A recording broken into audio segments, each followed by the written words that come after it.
Hi friends, ఈరోజు క్లాస్లో మనం జీవులలో జరిగేటువంటి పోషణ అంటే ఏంటి, అలాగే వివిధ రకాల పోషక పదార్థాల గురించి చూద్దాం. ఓకేనా? పోషక పదార్థాల గురించి చూసే ముందు అసలు జీవుల్లో జరిగేటువంటి జీవక్రియలు అంటే ఏంటో చూద్దాం. జీవక్రియలు అంటే ఏంటి? మనకి ఏదైనా జీవి మనుగడ సాగించాలి అంటే జీవుల్లో అనేక రకాల జీవక్రియలు జరగాలి. ఓకేనా? అయితే జీవి యొక్క మనుగడకు దాని వంశాభివృద్ధికి అవసరమైనటువంటి క్రియల్ని మనం జీవక్రియలు అంటాం.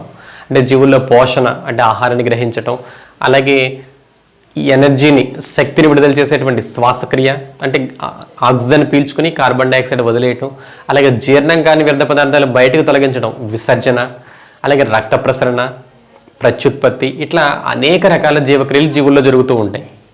ఓకే, ఇవన్నిటినీ మనం జీవక్రియలు అని పిలుస్తాం. ఓకేనా? ఇవన్నీ ఎందుకు ఉపయోగపడతాయి? జీవి యొక్క మనుగడకు మరియు దాని వంశాభివృద్ధికి అవసరమైనటువంటి ఈ క్రియలన్నింటినీ కలిపి మనం జీవక్రియలుగా చెప్తాం. అయితే అన్ని రకాల జీవక్రియలు జీవుల్లో జరగాలంటే ఫస్ట్ ప్రధానంగా వాటికి ఏం కావాలి? శక్తి కావాలి. జీవులలో ఈ జీవక్రియలన్నీ సక్రమంగా జరగాలంటే శక్తి కావాలి. మరి శక్తికి మూలాధారం ఏంటి? శక్తి ఎక్కడి నుంచి వస్తుంది జీవులకు? శక్తి అనేది ఆహారం నుంచి వస్తుంది. ఓకేనా? జీవులకు శక్తి అనేది ఆహారం నుంచి వస్తుంది. అయితే ఆహారాన్ని గ్రహించేటువంటి ఆ జీవక్రియనే మనం పోషణ అని పిలుస్తాం. పోషణ, జీవులు ఆహార పదార్థాలను గ్రహించి వాటిని వినియోగించుకునేటువంటి ప్రాసెస్ ఏదైతే ఉందో ఆ జీవక్రియనే మనం పోషణ అని పిలుస్తాం. ఓకేనా? అయితే పోషణ ఆధారంగా మనకి జీవులు అనేక రకాలుగా ఉన్నాయి. జీవుల్లో రకరకాల పోషణ విధానాలు జరుగుతూ ఉంటాయి. ఓకే, అది తర్వాత చెప్పుకుందాం. అయితే పోషణలో జీవుల ఆహారాన్ని గ్రహించడం అని చెప్పాం. అయితే ఆహారంలో జీవులు ఏం గ్రహిస్తాయి ఆహారం ద్వారా అంటే, ఆహారం ద్వారా జీవులు పోషక పదార్థాలను గ్రహిస్తాయి. ఓకే, జీవులు ఆహారం ద్వారా పోషక పదార్థాలు గ్రహించడాన్ని మనం పోషణ అని చెప్తాం. ఓకేనా? మరి పోషకాలు అంటే ఏంటి? పోషక పదార్థాలు లేదా పోషకాలు అంటే ఏంటి? ఓకే, జీవుల యొక్క శరీర నిర్మాణానికి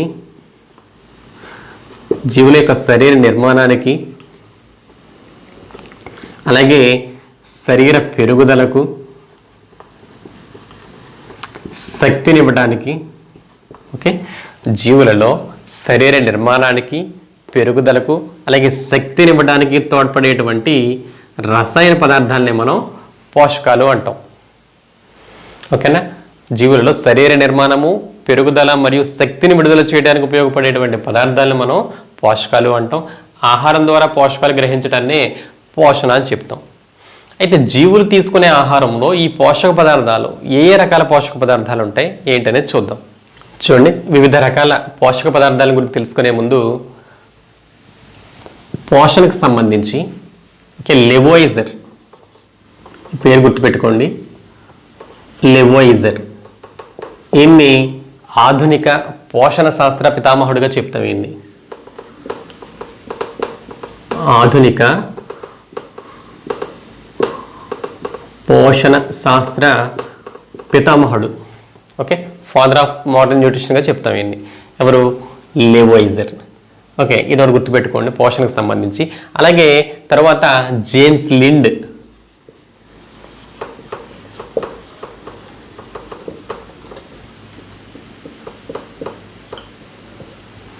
ఓకే, ఈయన తెలియజేసిన విషయం ఏంటంటే పోషకాలకు సంబంధించి తాజాగా ఉన్నటువంటి ఫ్రెష్ వెజిటబుల్స్ అండ్ ఫ్రూట్స్, తాజా కూరగాయలు మరియు పండ్లను ఆహారంగా తీసుకున్నట్లయితే అట్లాంటి వారిలో స్కర్వీ వ్యాధి రాకుండా ఉంటుంది అని చెప్పి విషయాన్ని కనిపెట్టడం జరిగింది.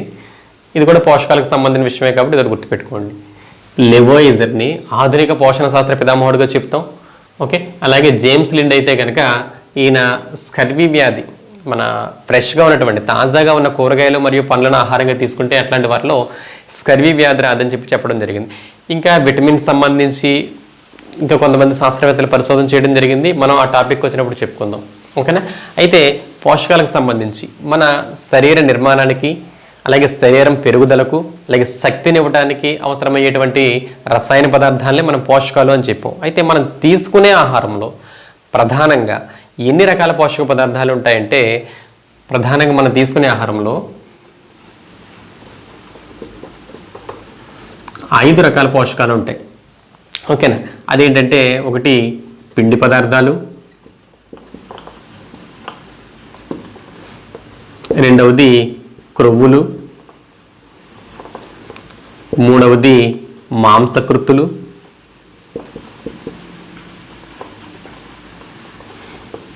నాలుగవది విటమిన్లు, ఐదవది ఖనిజ లవణాలు.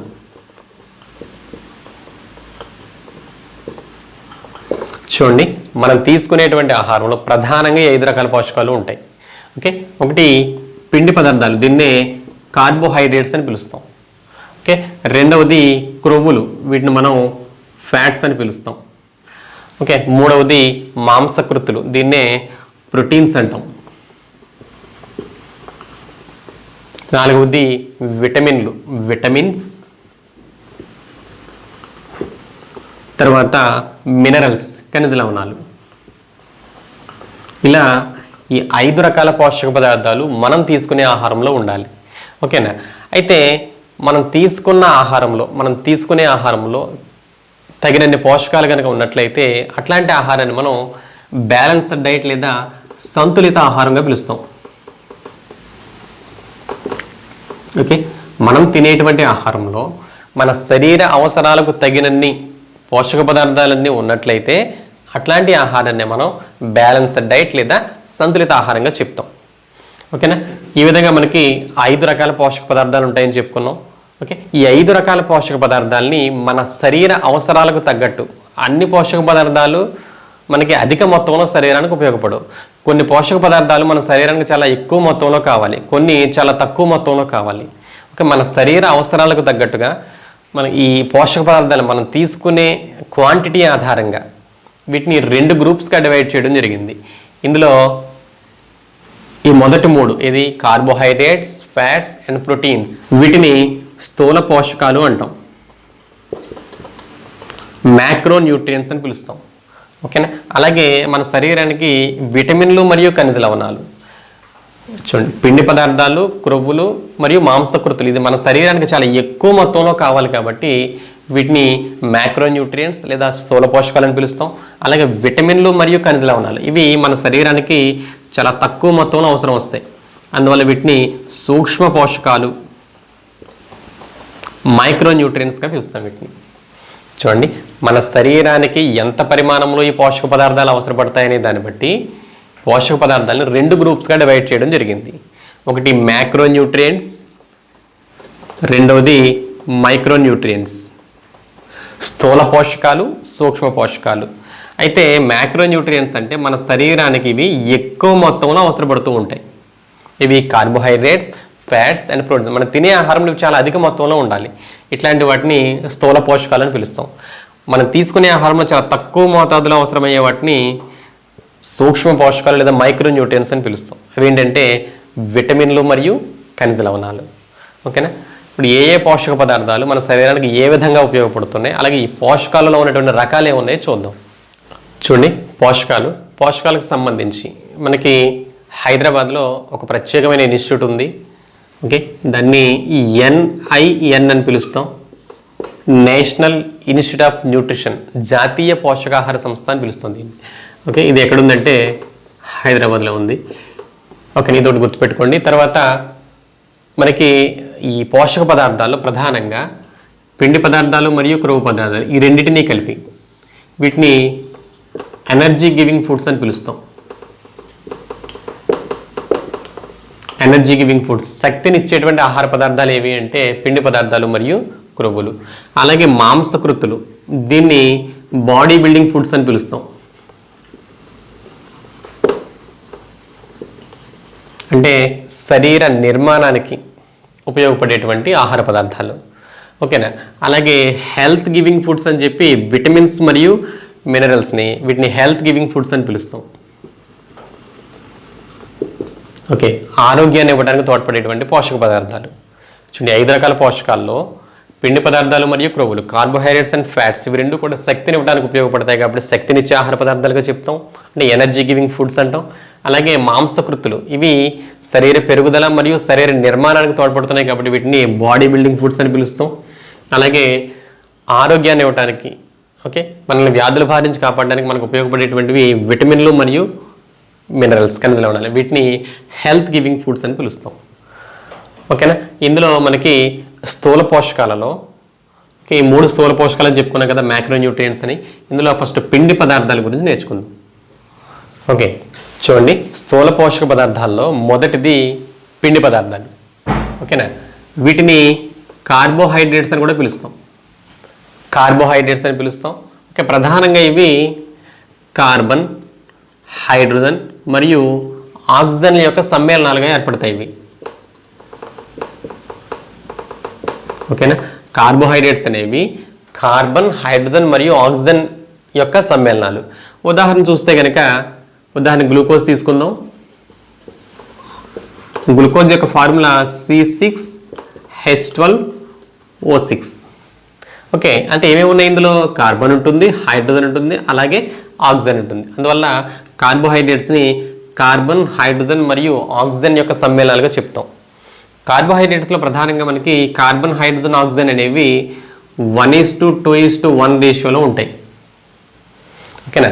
అలాగే కార్బోహైడ్రేట్స్ని సాధారణంగా చక్కెరలు అని పిలుస్తారు. చక్కెరలు లేదా షుగర్స్ అని పిలుస్తాం వీటిని. అయితే మన శరీరంలో మనం తీసుకునే ఆహార పదార్థాల్లో ప్రధాన శక్తి వనరులుగా వేటిని చెప్తామంటే పిండి పదార్థాలు చెప్తాం. ఓకే, మనం తీసుకునేటువంటి పోషక పదార్థాలన్నింటిలో కూడా ప్రధాన శక్తి వనరులుగా పిండి పదార్థాలను చెప్తాం. ఓకేనా. చూడండి ఒకసారి, కార్బోహైడ్రేట్స్ అనేవి వీటిని సాధారణంగా మనం చక్కెరలు అని పిలుస్తాం. ఓకే, అయితే ఇవి ప్రధాన శక్తి వనరులు, మనం తీసుకునేటువంటి ఆహారంలో ఉన్నటువంటి ప్రధాన శక్తి వనరులుగా కార్బోహైడ్రేట్స్ని చెప్తాం. అలాగే కార్బోహైడ్రేట్స్లో కార్బన్, హైడ్రోజన్ మరియు ఆక్సిజన్ సమ్మేళనాలు అనేవి ఉంటాయి. ఓకేనా. తర్వాత శక్తి వనరులు అని చెప్పుకున్నాం కదా. అయితే ఎంత శక్తిని విడుదల చేస్తాయంటే, ఉదాహరణకు 1 గ్రామ్ గ్లూకోజ్ని కనుక మనం తీసుకున్నట్లయితే 1 గ్రామ్ గ్లూకోజ్ నుంచి మన శరీరంలో విడుదలయ్యే శక్తి ఇంచుమించు 4 కిలో క్యాలరీస్ ఉంటుంది. 4 కిలో క్యాలరీల శక్తిని విడుదల చేయడం అనేది జరుగుతుంది. ఓకేనా. అయితే మీకు లోయర్ క్లాస్లో కానీ హైయర్ క్లాస్లో కానీ ఒక టెస్ట్ ఇస్తాడు. పిండి పదార్థాల యొక్క ఉనికిని, కార్బోహైడ్రేట్స్ని మనం ఐడెంటిఫై చేయడానికి ఒక కారకాన్ని ఉపయోగిస్తాం. దాని పేరే అయోడిన్. ఏదైనా ఒక పదార్థంలో పిండి పదార్థాలు ఉన్నాయో లేదో తెలుసుకోవడానికి మనం అయోడిన్ కారకాన్ని ఉపయోగించి టెస్ట్ చేయడం అనేది జరుగుతుంది. అయితే అయోడిన్ కనుక పిండి పదార్థాల్లో వేసినట్లయితే ఆ పిండి పదార్థ ద్రావణం ఎలా మారుతుంది అంటే ముదురు నీలి రంగులో మారుతుంది.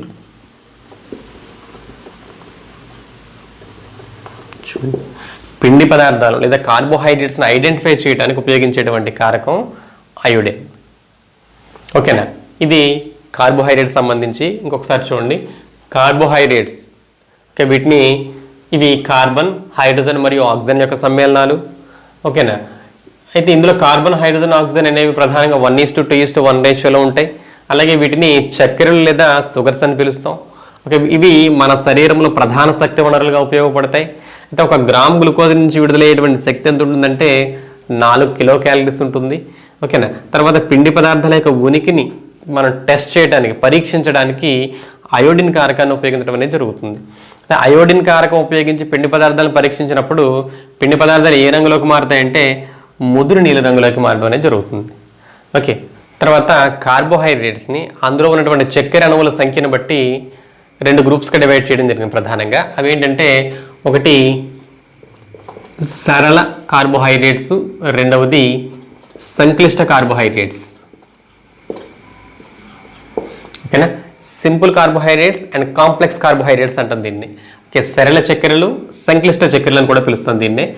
ఓకే, సరళ చక్కెరలు అంటే కేవలం ఒకే చక్కెర అణువుతో ఏర్పడినటువంటి కార్బోహైడ్రేట్స్ని సరళ కార్బోహైడ్రేట్స్గా పిలుస్తాం. ఒకటి కంటే ఎక్కువ చక్కెర అణువులతో తయారైతే వాటిని సంక్లిష్ట కార్బోహైడ్రేట్స్ అని పిలుస్తాం. ఓకేనా.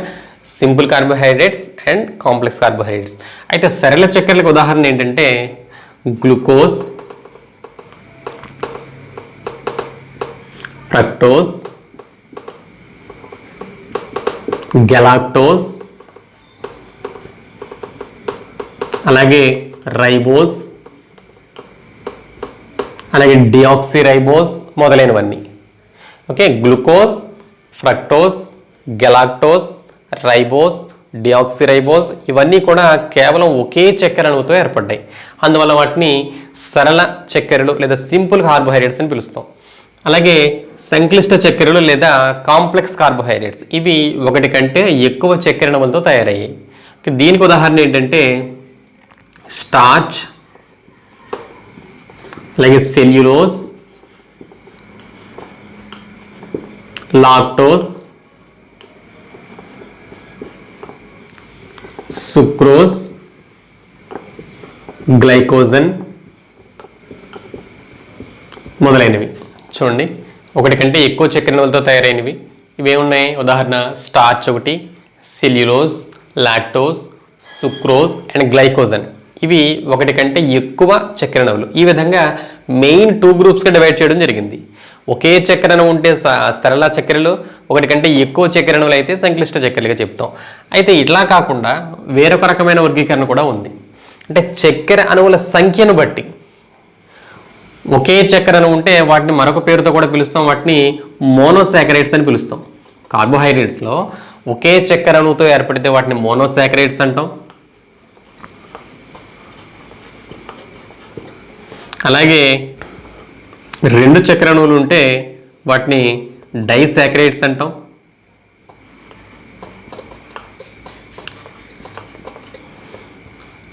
2 కంటే ఎక్కువ చక్కెర అణువులు ఉంటే వాటిని పాలీసాకరైడ్స్ అని పిలుస్తాం. Okay, monosaccharides, disaccharides and polysaccharides ఈ విధంగా చక్కెర అణువుల సంఖ్యను బట్టి కూడా వేరొక రకమైన వర్గీకరణ ఉంది. ఇది కూడా గుర్తుపెట్టుకోండి. అయితే మోనోసాకరైడ్స్ ఉదాహరణ ఏంటంటే గ్లూకోజ్, ఫ్రక్టోస్, రైబోస్ మొదలైనవి. ఓకే, ఆల్రెడీ ఇక్కడ చెప్పుకున్నా కదా సరళ చక్కెరలు అని చెప్పి, ఇవన్నీ కూడా మనకు మోనోసాకరైడ్స్కి వస్తాయి. అంటే ఒకే చక్కెర అణువు ఉంది. గ్లూకోజ్, ఫ్రక్టోస్, రైబోస్, గెలాక్టోస్ మొదలైనవన్నీ కూడా మోనోసాకరైడ్స్ అంటే ఒకే చక్కెర అణువు ఉంటుంది. అలాగే డైసాకరైడ్స్కి ఎగ్జాంపుల్ ఏంటంటే సుక్రోజ్, లాక్టోస్, అలాగే మాల్టోస్. చూడండి, ఇవన్నీ కూడా డైసాకరైడ్స్. వీటిలో 2 చక్కెర అణువులు ఉంటాయి. ఒకటి సుక్రోజ్, లాక్టోస్ అండ్ మాల్టోస్, వీటిని డైసాకరైడ్స్ అని పిలుస్తాం. అలాగే 2 కంటే ఎక్కువ చక్కెర అణువులు ఉన్న వాటిని మనం పాలీసాకరైడ్స్గా చెప్తున్నాం. ఇందులో ఉదాహరణ స్టార్చ్, సెల్యులోజ్, అలాగే గ్లైకోజన్ మొదలైనవి, వీటిని పాలీసాకరైడ్స్ అంటాం. ఈ విధంగా చక్కెర అణువుల యొక్క సంఖ్యను బట్టి కార్బోహైడ్రేట్స్ని ఇలా 3 రకాలుగా డివైడ్ చేయడం జరిగింది. ఓకే, ఇది కార్బోహైడ్రేట్స్ యొక్క వర్గీకరణ. తర్వాత ఏ పదార్థంలో ఉండేటువంటి కార్బోహైడ్రేట్స్ని ఏ పేరుతో పిలుస్తారో చూద్దాం. అంటే ఒక్కొక్క పదార్థంలో ఉండేటువంటి కార్బోహైడ్రేట్స్ని ఒక్కొక్క పేరుతో పిలుస్తారు. అదేముందో చూద్దాం. వివిధ పదార్థాల్లో ఉండేటువంటి చక్కెరను వివిధ రకాల పేర్లతో పిలవడం జరుగుతుంది. అందులో ఫస్ట్ది చెరకు. చెరకులో ఉండేటువంటి చక్కెర దీన్నే కేన్ షుగర్ అంటాం. కేన్ షుగర్, దీన్ని సుక్రోజ్ అనే పేరుతో పిలుస్తాం మనం. సుక్రోజ్, చెరకులో ఉండేటువంటి చక్కెరను సుక్రోజ్ అని పిలుస్తాం. అలాగే పాలలో ఉండేటువంటి చక్కెర దీన్ని మిల్క్ షుగర్ అంటాం. మిల్క్ షుగర్, దీన్ని లాక్టోజ్ అనే పేరుతో పిలుస్తాం. చూడండి, పాలలోని షుగర్ని ఏ పేరుతో పిలుస్తామంటే లాక్టోజ్. అలాగే ద్రాక్షలో ఉండేటువంటి చక్కెర దీన్ని గ్రేప్ షుగర్ అంటాం. దీన్ని గ్లూకోజ్ అని పిలవడం జరుగుతుంది. గ్లూకోజ్ని మనం గ్రేప్ షుగర్ అని, లాక్టోజ్నేమో మనం మిల్క్ షుగర్ అని, అలాగే సుక్రోజ్ని కేన్ షుగర్ అని పిలవడం జరుగుతుంది. అలాగే జంతువులలో ఉండేటువంటి చక్కెర, జంతువులలో ఉండేటువంటి పిండి పదార్థం దీన్ని యానిమల్ స్టార్చ్ అంటారు. యానిమల్ స్టార్చ్, దీన్నే గ్లైకోజ్ అని పిలుస్తాం. చక్కెరలు అంటే కార్బోహైడ్రేట్స్ అని అర్థం. ఓకేనా? అలాగే యానిమల్ స్టార్చ్నే మనం గ్లైకోజ్ అనే పేరుతో పిలుస్తాం. అలాగే ప్లాంట్ స్టార్చ్, మొక్కల్లో ఉండేటువంటి పిండి పదార్థం ప్లాంట్ స్టార్చ్, దీన్ని స్టార్చ్ అనే పేరుతో పిలుస్తాం మనం. స్టార్చ్ పిండి పదార్థాలు. ఓకేనా? అలాగే మొక్కల కణాల్లో ఉండేటువంటి ప్రత్యేకమైన కార్బోహైడ్రేట్స్ ఇది మనం తీసుకునే ఆహారంతో పాటు మన శరీరంలోకి వెళ్ళినా మన శరీరంలో ఇది జీర్ణం అవడం అనేది జరగదు. దీన్నే సెల్యులోజ్ అని పిలుస్తాం. సెల్యులోజ్. ఓకేనా, ఇది ప్లాంట్ సెల్స్లో, ఓకే, మొక్కల యొక్క కణాలలో ఉండేటువంటి కార్బోహైడ్రేట్ సెల్యులోజ్. చూడండి ఒకసారి, చెరకులో ఉండేటువంటి చక్కెర కేన్ షుగర్, దీన్ని సుక్రోజ్ అంటాం. అలాగే పాలలో ఉండేటువంటి చక్కెర మిల్క్ షుగర్, దీన్ని లాక్టోజ్ అని పిలుస్తాం.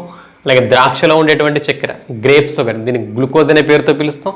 అలాగే జంతువులలో ఉండేటువంటి పిండి పదార్థాన్ని దీన్ని గ్లైకోజన్ అని, మొక్కలలో తయారు చేసుకుని మొక్కల కిరణజన్య సంయోక్రియ ద్వారా తయారు చేసుకునేటువంటి పిండి పదార్థం దీన్ని స్టార్చ్ అని, అలాగే మొక్కల యొక్క కణాలలో కణకవచాలలో ఉండేది సెల్యులోజ్. ఈ విధంగా మనం వివిధ పేర్లతో మనం పిండి పదార్థాలు పిలవడం జరుగుతుంది.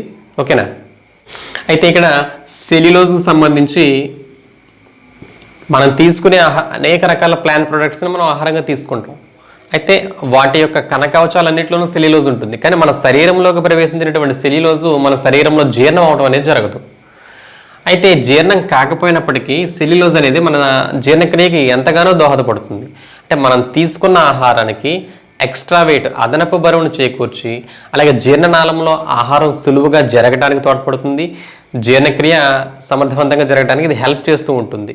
అంతేకాకుండా మనం తీసుకునే ఆహారంలో తగినంత సెల్యులోజ్ ఉంటే అది మనలో మలబద్ధకం రాకుండా, మలబద్ధకం లేదా దీన్ని కాన్స్టిపేషన్ అని పిలుస్తాం, మలబద్ధకం రాకుండా హెల్ప్ చేస్తుంది. అంటే మలబద్ధకం రాకుండా ఉండాలి అంటే మనం తీసుకునే ఆహారంలో తగిన సెల్యులోజ్ పీచు పదార్థం అనేది చాలా అవసరం. ఓకేనా, ఇది దీనికి సంబంధించి. ఓకే, అయితే కొన్ని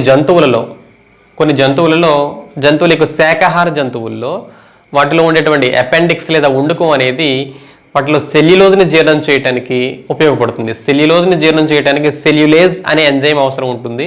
ఓకేనా, ఆ విధంగా మనకి సెల్యులోజ్ అనేది శాకాహార జంతువుల్లో సెల్యులోజ్ని జీర్ణం చేయడానికి వీలుగా వాటిలో ప్రత్యేకమైన అవయవం హెల్ప్ చేస్తూ ఉంటుంది. అపెండిక్స్ లేదా ఉండుకం, మనలో అపెండిక్స్ లేదా ఉండుకం అనేది అవశేష అవయవంగా ఉంటుంది. ఎందుకు ఉపయోగపడినటువంటి నిరుపయోగమైనటువంటి అవయవం. కానీ శాకాహార జంతువుల్లో ఆ తీసుకునే ఆహారంలో ఉన్న సెల్యులోజ్ని జీర్ణం చేయడానికి అపెండిక్స్ ఉపయోగపడుతూ ఉంటుంది. ఓకే, తర్వాత పిండి పదార్థాలకు సంబంధించి ప్రధానంగా మెయిన్ సోర్స్ ఏంటంటే గింజ ధాన్యాలు, వరి, గోధుమ, మొక్కజొన్న. అలాగే వీటితో పాటు దుంపల్లో కూడా పిండి పదార్థాలు చాలా ఎక్కువగా ఉంటాయి. తర్వాత ఈ పిండి పదార్థాలను జీర్ణం చేయడానికి తోడ్పడేటువంటి ఎంజైమ్స్ని హైడ్రోలైజ్లు అని పిలుస్తాం. హైడ్రోలైజ్ ఎంజైమ్స్ అని పిలుస్తాం. ఓకే, అందులో సుక్రోజ్ అనేది పిండి పదార్థం అయితే సుక్రోజ్ని జీర్ణం చేసేటువంటి ఎంజైమ్ సుక్రేజ్. ఏజ్ అని ఉంటే పేరు చివరన అది ఎంజైమ్ అవుతుంది. ఓకేనా, ఓజ్ అని ఉంటే కనుక అది పదార్థం అవుతుంది. అలాగే లాక్టోజ్ని జీర్ణం చేసే ఎంజైమ్ లాక్టేజ్. అలాగే గ్లూకోజ్ని మనకి జీర్ణం చేయడానికి ఎమైలేజ్ అనే ఎంజైమ్ ఉపయోగపడుతుంది. ఈ విధంగా చూడండి, పిండి పదార్థాలను జీర్ణం చేసేటువంటి ఎంజైమ్స్ని ఈ పేరుతో పిలుస్తాం, మనం హైడ్రోలైజ్లు అని పిలుస్తాం.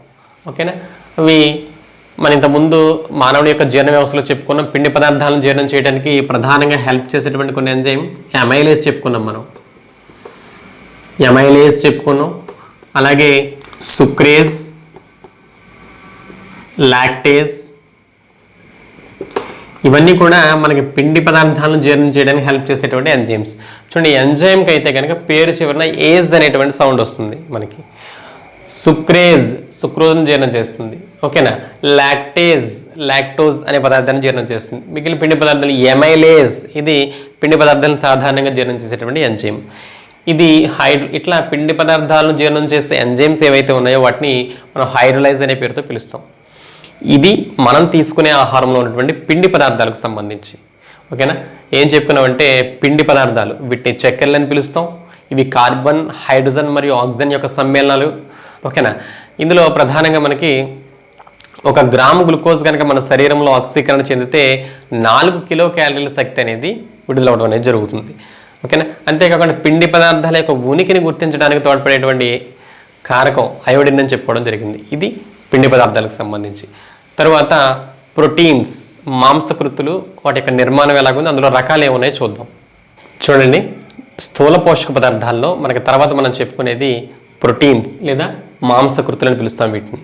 అయితే ప్రోటీన్స్ అనేవి ప్రధానంగా కార్బన్, హైడ్రోజన్, ఆక్సిజన్, వీటితో పాటు నైట్రోజన్ మరియు సల్ఫర్ యొక్క సమ్మేళనాలు. ఓకేనా. ప్రోటీన్స్లో ప్రధానంగా ఏముంటాయి, మనం ఇంతకుముందు చెప్పుకున్న పిండి పదార్థాలు, వీటి యొక్క సమ్మేళనాలు కార్బన్, హైడ్రోజన్, ఆక్సిజన్ మాత్రమే ఉంటాయి అందులో. కానీ ప్రోటీన్స్లో మటుకు కార్బన్, హైడ్రోజన్, ఆక్సిజన్తో పాటుగా నైట్రోజన్ మరియు సల్ఫర్ కూడా ఉంటుంది. ఓకే. అయితే ప్రోటీన్స్ ప్రధానంగా మన శరీరానికి ఎందుకు ఉపయోగపడుతున్నాయి అంటే ఇంతకుముందు చెప్పుకున్నగా ఇవి శరీర పెరుగుదల మరియు శరీర నిర్మాణం, వీటిని బాడీ బిల్డింగ్ ఫుడ్స్ అని పిలుస్తాం. శరీర నిర్మాణము మరియు శరీర పెరుగుదలకు తోడ్పడేటువంటి పోషక పదార్థాలని మాంసకృతులు లేదా ప్రోటీన్స్ అని పిలుస్తాం. అయితే అత్యవసర పరిస్థితుల్లో ప్రోటీన్స్ మనకి ఎనర్జీ సోర్సెస్గా కూడా ఉపయోగపడుతూ ఉంటాయి. శక్తినివ్వడానికి 1 గ్రామ్ ప్రోటీన్స్ కనుక మన శరీరంలో ఆక్సీకరణ చెందితే ఇంచుమించు 5.6 కిలో క్యాలరీల ఎనర్జీ అనేది ప్రొడ్యూస్ అవుతుంది. ఓకేనా. 1 గ్రామ్ ప్రోటీన్స్ నుంచి విడుదలయ్యేటువంటి శక్తి ఎంత ఉంటుందంటే 5.6 కిలో క్యాలరీల శక్తి విడుదల అనేది జరుగుతుంది. ఓకే. తర్వాత ప్రోటీన్స్ యొక్క సరళ రూపాలు అని చెప్పి వేటిని పిలుస్తామంటే అమైనో ఆమ్లాలు.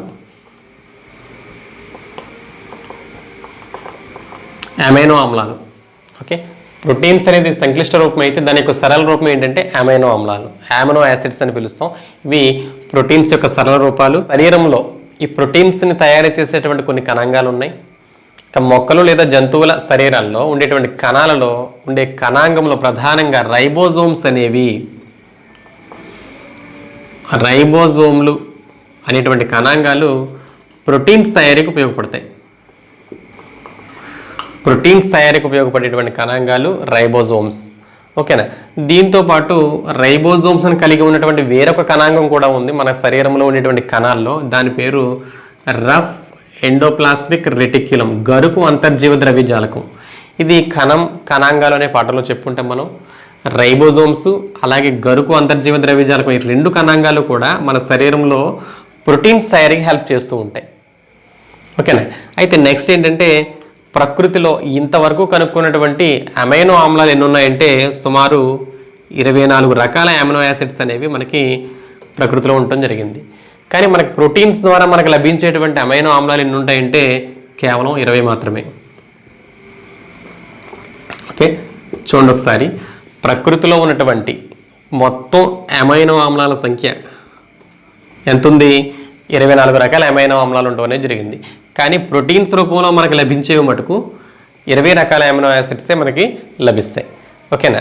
మరొకసారి చూడండి, ప్రోటీన్స్ ఇవి కార్బన్, హైడ్రోజన్, ఆక్సిజన్ అలాగే నైట్రోజన్ మరియు సల్ఫర్ల యొక్క సమ్మేళనాలు. ఓకేనా. తర్వాత ప్రోటీన్స్ ప్రధానంగా ఇవి బాడీ బిల్డింగ్ ఫుడ్స్ అని చెప్పుకున్నాం. శరీర పెరుగుదల మరియు నిర్మాణానికి తోడ్పడేటువంటి పోషక పదార్థాలు. అంతేకాకుండా అత్యవసర పరిస్థితుల్లో ఇవి శక్తినివ్వడానికి కూడా ఉపయోగపడుతూ ఉంటాయి. ప్రధానంగా 1 గ్రామ్ ప్రోటీన్స్ నుంచి మనకు లభించేటువంటి ఎనర్జీ ఎంత ఉంటుందంటే 5.6 కిలో క్యాలరీల ఎనర్జీ అనేది మనకి ఉత్పత్తి అవుతూ ఉంటుంది. తర్వాత ప్రోటీన్స్ యొక్క సరళ రూపాలు వీటిని పిలుస్తామంటే అమినో యాసిడ్స్, అమైనో ఆమ్లాలని ప్రోటీన్స్ యొక్క సరళ రూపాలుగా పిలుస్తాం. తర్వాత ప్రోటీన్స్ని తయారు చేసేటువంటి మన శరీరంలో మన కణాలలో ఉండేటువంటి ఏ కణాంగాలు ప్రోటీన్స్ని తయారు చేస్తాయంటే రైబోజోమ్స్ అలాగే గరుకు అంతర్జీవ ద్రవ్యజాలకం, రఫ్ ఎండోప్లాస్మిక్ రెటిక్యులం. ఇవి 2 కూడా ప్రోటీన్ సింథసిస్ అంటే ప్రోటీన్ల సంశ్లేషణకు ఉపయోగపడేటువంటి కణాంగాలు. తర్వాత ప్రకృతిలో ఉన్నటువంటి మొత్తం అమినో యాసిడ్స్ ఎన్ని ఉన్నాయి అంటే 24 రకాల అమినో యాసిడ్స్ ఉన్నాయి.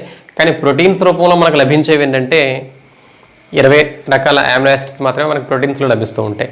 అయితే ఈ అమినో యాసిడ్స్లో కొన్ని మన శరీరంలో తయారవుతూ ఉంటాయి, కొన్ని మన ఆహారం ద్వారా తీసుకోవాల్సి ఉంటుంది.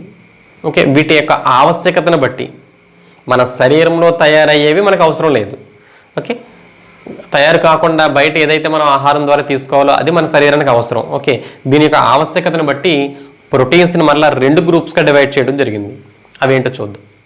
చూడండి, ప్రోటీన్స్ని 2 వర్గాలుగా డివైడ్ చేశారు. అందులో ఒకటి ఎసెన్షియల్ అంటే ప్రోటీన్స్లో ఉండేటువంటి అమినో యాసిడ్స్ని బట్టి మనకి ఆవశ్యక అమైనో ఆమ్లాలు,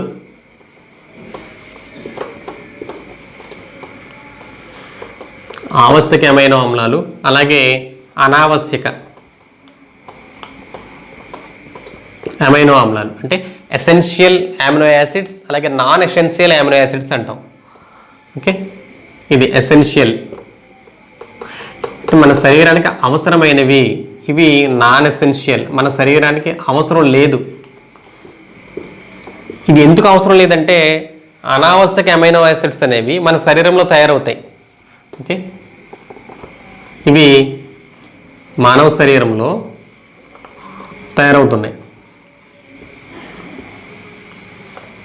తయారవుతాయి కాబట్టి వీటిని నాన్ ఎసెన్షియల్ అమినో యాసిడ్స్ అంటాం. ఓకే, ఇది మన శరీరంలో తయారవ్వట్లేదు, మనం ఆహారం ద్వారానే మనం పొందాలి కాబట్టి ఖచ్చితంగా ఇది మనకు అవసరం. కాబట్టి ఇట్లాంటి వాటిని ఆవశ్యక అమినో యాసిడ్స్గా చెప్తాం. అయితే ఇందులో ఏ ఏ రకాలు ఉన్నాయో చూద్దాం. మనకి ఆవశ్యక అమైనో ఆమ్లాల్లో ఏమేమి ఉంటాయంటే ఐసోల్యూసిన్, అలాగే ల్యూసిన్, లైసిన్, మిథయోనిన్, నెక్స్ట్ హిస్టిడిన్ మొదలైనవి. ఇవన్నీ కూడా ఆవశ్యక అమైనో ఆమ్లాలుగా చెప్తాం. చూడండి, ఐసోల్యూసిన్, లూసిన్, లైసిన్, మిథయోనిన్, హిస్టిడిన్, ఇంకా చాలా ఉన్నాయి. ఇవి మనకి ఓల్డ్ సిలబస్లో అయితే ఈ ఇన్ఫర్మేషన్ ఎక్కువగా ఉంది. కొత్త లేటెస్ట్ సిలబస్లో మనకి 6th నుంచి 3rd క్లాస్ నుంచి 10th క్లాస్ వరకు లేటెస్ట్ సిలబస్లో ఇంత ఇన్ఫర్మేషన్ అయితే లేదు. బట్ ఫర్దర్గా మీకు ఉపయోగపడుతుందని చెప్పి చెప్పుకోవడం జరుగుతుంది. ఓకేనా, ఇందులో కొన్ని ఆవశ్యకమైన అమ్లాలు, అలాగే తర్వాత అనావశ్యక అమైనో యాసిడ్స్ సంబంధించి alanine, arginine, arginine, cystine, glycine, tyrosine, glutamic ఆమ్లం,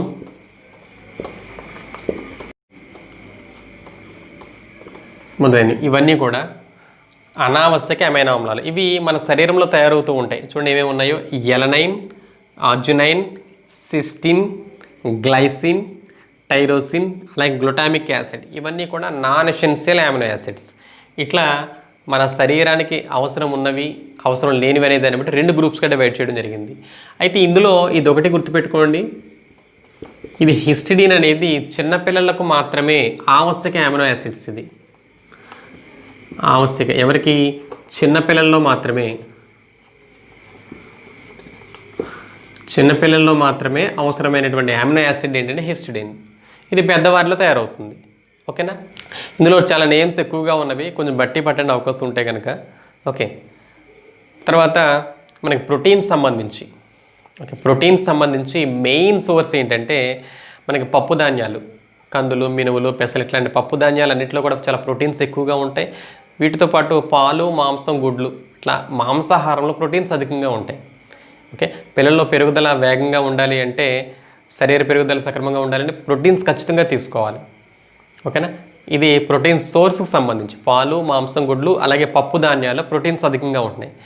చూడండి, తర్వాత వివిధ రకాల పదార్థాలలో ఏ ఏ ప్రోటీన్లు ఉంటాయో చూద్దాం. ఇందులో పాలలో ఉండేటువంటి ప్రోటీన్, దీన్నే కేసిన్ అని పిలుస్తాం.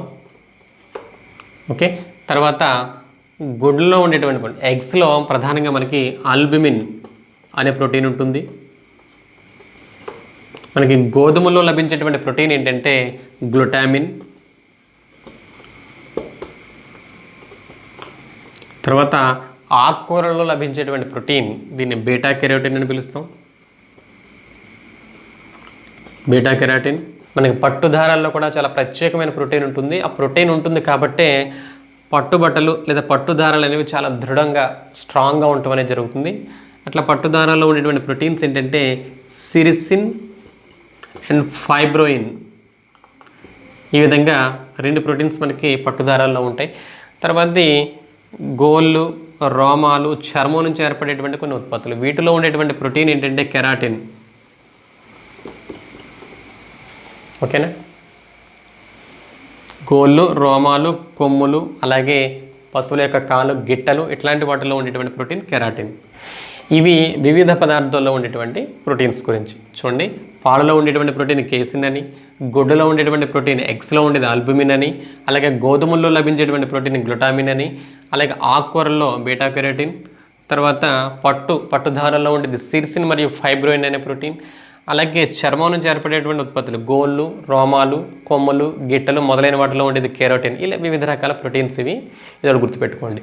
ఇది ఇంతవరకు మనం చెప్పుకున్నది ప్రోటీన్స్ గురించి. ఓకేనా? ప్రోటీన్స్ గురించి ఇంకొకసారి మనం రీకాల్ చేసుకుంటే, ప్రోటీన్స్ అనేవి మన శరీర పెరుగుదలకు, నిర్మాణానికి ఉపయోగపడేటువంటి పోషక పదార్థాలు. ఇందులో ప్రధానంగా మనకి కార్బన్, హైడ్రోజన్, ఆక్సిజన్తో పాటుగా నైట్రోజన్ మరియు సల్ఫర్ అనేటువంటి సమ్మేళనాలు ఉంటాయి. ఓకే, ప్రోటీన్స్ యొక్క సరళ రూపాలని చెప్పి అమినో యాసిడ్స్ని పిలుస్తాం. ప్రోటీన్స్ అత్యవసర పరిస్థితుల్లో మనకి ఎనర్జీ సోర్స్ కింద కూడా ఉపయోగపడుతూ ఉంటాయి. 1 గ్రామ్ ప్రోటీన్ కనుక మన శరీరంలో ఆక్సీకరణ చెందితే ఇంచుమించు 5.6 కిలో క్యాలరీల శక్తి అనేది మనకు లభిస్తూ ఉంటుంది. ఓకే, ప్రోటీన్ మన శరీరం యొక్క అవసరాన్ని బట్టి, మన శరీరంలో తయారవుతుందా లేదా అనే దాన్ని బట్టి ఇవి 2 గ్రూప్స్గా డివైడ్ చేశారు. ఒకటి ఆవశ్యక అమినో యాసిడ్స్, రెండోది అనావశ్యక అమినో యాసిడ్స్. అంటే ప్రోటీన్స్ యొక్క సరళ రూపాలు అమైనో ఆమ్లాలు కాబట్టి వీటిని ఒకటి ఎసెన్షియల్ అమినో యాసిడ్స్, రెండోది నాన్ ఎసెన్షియల్ అమినో యాసిడ్స్ అంటాం. అయితే ఈ అమైనో ఆమ్లాలు ప్రకృతిలో మొత్తం ఎన్ని ఉన్నాయి? 24 రకాల అమినో యాసిడ్స్ ఉన్నాయని చెప్పుకున్నాం.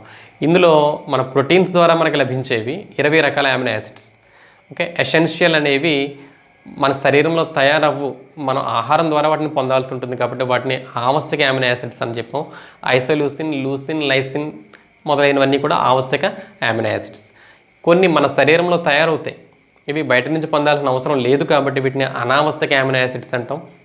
వీటికి ఉదాహరణ ఎలనైన్, అర్జినైన్, సిస్టైన్ ఇట్లా మొదలైనవన్నీ కూడా. ఇందులో హిస్టిడిన్ ఒకటి గుర్తుపెట్టుకోండి అని చెప్పాం. ఆవశ్యక అమినో యాసిడ్స్లో హిస్టిడిన్ అనేది చిన్నపిల్లల్లో మాత్రమే ఆవశ్యక అమినో యాసిడ్స్. తర్వాత అది ప్రోటీన్ యొక్క సోర్స్ కూడా చెప్పుకున్నాం. ప్రధానంగా మనకి పప్పు ధాన్యాల్లోనూ మాంసాహారంలోనూ ప్రోటీన్స్ ఎక్కువగా లభిస్తాయి. పప్పు ధాన్యాల్లో వీటితో పాటు చిక్కుడు జాతి గింజల్లో కూడా మనకు ప్రోటీన్స్ ఎక్కువగా ఉంటాయి. తర్వాత ఇది మొక్కలు లేదా జంతువుల్లో దేని నుంచి లభిస్తున్నాయి ప్రోటీన్స్ అనే దాన్ని బట్టి మళ్ళీ 2 గ్రూప్స్. మొక్కల నుంచి లభించే దాన్ని బయోలాజికలీ ఇన్కంప్లీట్ ప్రోటీన్స్ అంటాం. అదే జంతు ఆహారం నుంచి లభిస్తే కనుక బయోలాజికలీ కంప్లీట్ ప్రోటీన్స్ అని పిలుస్తాం. ఓకేనా? ఇది ఇంతవరకు ప్రోటీన్స్ సంబంధించి. నెక్స్ట్ క్లాస్లో మనం ఫ్యాట్స్, కొవ్వుల గురించి, వీటితో పాటు విటమిన్స్ మరియు మినరల్స్ గురించి చూద్దాం. Okay, bye.